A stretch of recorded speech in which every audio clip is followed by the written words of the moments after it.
ابراہیم نے کہا یا بنیا انی ارا فی المنام انی اذبحک فانظر ماذا تری، بیٹا میں خواب دیکھتا ہوں کہ تجھے ذبح کر رہا ہوں،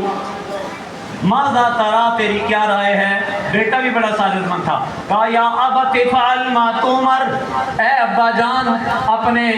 رب نے جو آپ کو حکم دیا ہے اس کو پورا کر گزریے، ستجدنی انشاءاللہ من الصابرین، انشاءاللہ آپ مجھے صبر کرنے والوں میں پائیں گے۔ اور آگے پورا تفصیلی واقعہ ہے، حضرت ابراہیم نے حضرت اسماعیل کو لٹایا، چھری چلائی، چلانا چاہی نہیں چلی، چھری کو پتھر پہ مارا، کہا اے چھری تو جناب بڑی سے سخت چیزوں کو کاٹ دیتی ہے، اس اسماعیل کی نرم و نازک گردن کو کیوں نہیں کاٹتی؟ تو چھری بولی ابراہیم خدا کا حکم ہے کہ